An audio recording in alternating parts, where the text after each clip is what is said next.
Welcome to the Bill Kelly Podcast, Critical Discussions in Critical Times. Here's your host, Bill Kelly.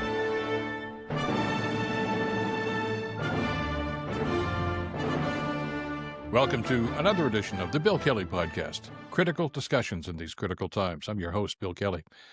Russian aggression rears its ugly head once again, and the international community will ignore that at their own peril. Now, what we're talking about here is, of course, with Ukraine and the negotiations or lack of negotiations to try to settle that. But on top of that comes word now that Poland has shot down at least 3 Russian drones in Polish airspace. Now, that sounds bad enough, but Prime Minister Donald Tusk of Poland suggests that, listen, we shot down, but there have been 19 other drone attacks into Polish airspace. And apparently now we're finding out from some of the people in the Polish military that this has been going on before, incursions into Polish airspace by Russian drones.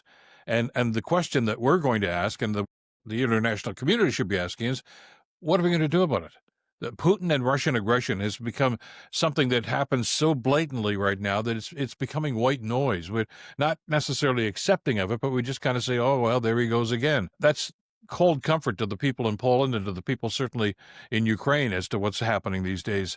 And it puts an immense amount of pressure on NATO. And that's one of the things that I think we need to pay attention to and see just what this international body is going to do. Poland has done, they are a member of NATO, of course, is they have invoked with their Polish parliament Article 4 of the NATO Constitution, which basically allows NATO or demands that NATO convene a special meeting to try to find out exactly what they're going to do, plan a strategy. How are they going to respond to what Russia has done here? And that's fine. And that meeting, I'm sure, is going to happen. And there'll be a lot of chest beating and say, well, we just can't allow that to happen. But does that lead to Article 5 of the NATO Charter? Article 5, of course, as we've talked about on the podcast before, is essentially an attack on one is an attack on us all. That's the NATO credo, of course, in that charter. It's only been invoked once before, as we've mentioned, and that was with Osama bin Laden, and that's when all NATO nations rallied behind the United States to try to address what was going on in Afghanistan, in which they did spend hours talking about how that campaign went, but it has been invoked once before. Now, I'm not suggesting that that's imminent, and there's an awful lot of people that don't want to see Article 5 invoked here for a variety of reasons, especially because of what's happening in Ukraine these days, or not happening as it comes, notwithstanding the fact that Donald Trump met with Putin just a little while ago in Alaska. Putin played him like a fiddle, rolling out the red carpet for a tyrant like this, and basically not only getting a ceasefire, which Trump said he absolutely demanded that was going to happen. That didn't happen. Basically, he just placated Putin, as he always does. We can get into all the reasons as to why that's happening. Does Putin have something on him? Well, certainly in some case. But the other element is that this is a guy who knows how to manipulate people, and he sees Trump as easy mark, really. And, I think the word is out, and we've seen it happen. If you want to placate Donald Trump, all you have to do is appeal to his vanity. Tell him how great he is, and all of a sudden he's your little puppy dog.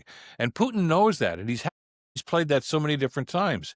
And he's seeing that happen, especially now with the international community, because of the influence that the United States should have on NATO, but doesn't seem to have anymore because Donald Trump just doesn't seem to give a damn. And that's going to be problematic. It's certainly problematic for the people in Poland, even more so for what's happening in Ukraine. If you look at the way things have evolved in the Ukraine situation since Trump again took office earlier this year, I mean, there was a point of time there where Trump was actually blaming Zelensky for the conflict, ignoring the fact that it was Russia that invaded Ukraine, but he was blaming Zelensky for not simply giving Russia what they wanted, et cetera, et cetera. Well, Zelensky was on, I think it was a BBC broadcast just a couple of days ago, basically saying, okay, open your eyes, world. It's clearly obvious what Putin wants here. He wants to occupy all of Ukraine. And he's as much as said that. He doesn't want a little piece of this. He shouldn't get any of it. It's illegal invasion, but now he wants the whole enchilada. He wants, as the case, put a puppet government in there, or at least a government who's going to be sympathetic to the Russians in place and continue with his expansion. It's clear now that whole idea that we've talked about in the past on the show, that Putin's long-term goal here is the reestablishment of the Soviet Union. He decries the breakup of the Soviet Union as one of the great tragedies of his time and, of course, of Russia. He wants it all back. He wants Crimea back. He wants Ukraine back and all the other so-called parts of the Soviet Union that have declared their independence. He's going to one by one knock them off. And Poland is in his crosshairs. Not necessarily because they were not part of the Soviet Union, but they were surrounded by, here's I'm going to pull a phrase out of the 1960s, the Iron Curtain, that basically covered most of Eastern Europe post World War II, right up until, just a few years ago when a number of these states started to finally break away. Yugoslavia with Tito, Czechoslovakia when they started in 1968 to show signs of breaking away from Soviet influence. The Soviets invaded and basically removed Alexander Dubček from office and put a puppet in charge of that government. Hungary, and we can see what's happening with Viktor Orban even now, who's very sympathetic to the Russian government. So it's those wheels are already in motion. Putin's already got this plan, and it's happening. And the question here is, what does NATO do in response? Well, the Secretary General has already responded to this. We know him, Mark Rutte, of course. And here's his quote. And this is just hours after this story broke. He says, "To Putin, my message is clear. Stop the war in Ukraine. Stop violating Allied airspace. And know that we stand ready, that we are vigilant, and that we will defend every inch of NATO territory." Strong words from the NATO Secretary General. But the question that Putin's asking right now, as all bullies do, is, what are you going to do about it? And it's really what this comes down to. What are you going to do about it? Talk is talk. And NATO is one that's going to have to take the lead on this. The United Nations, no. I don't even rely on that. Now, I know they're going to meet again in New York. In just a couple of days, as a matter of fact, they're going to be at the General Assembly. But it's really an impotent body, sadly, because if this were even to go to something like the Security Council, the United States has a veto, Russia has a veto, China has a veto. So nothing's going to get accomplished there. They're simply going to pass that. And sadly, as we've seen, especially recently, the United States, through the Trump administration, has sided with Russia on some of these issues.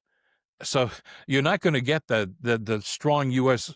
presence at the United Nations as they did with the Cuban Missile Crisis or so many other things that have happened on the global scene over the last little while. The fact that Trump seems to be sympathetic and being easily coerced by Putin basically renders the United Nations as a non-entity. And, of course, we have to ask ourselves, so what does NATO do in response?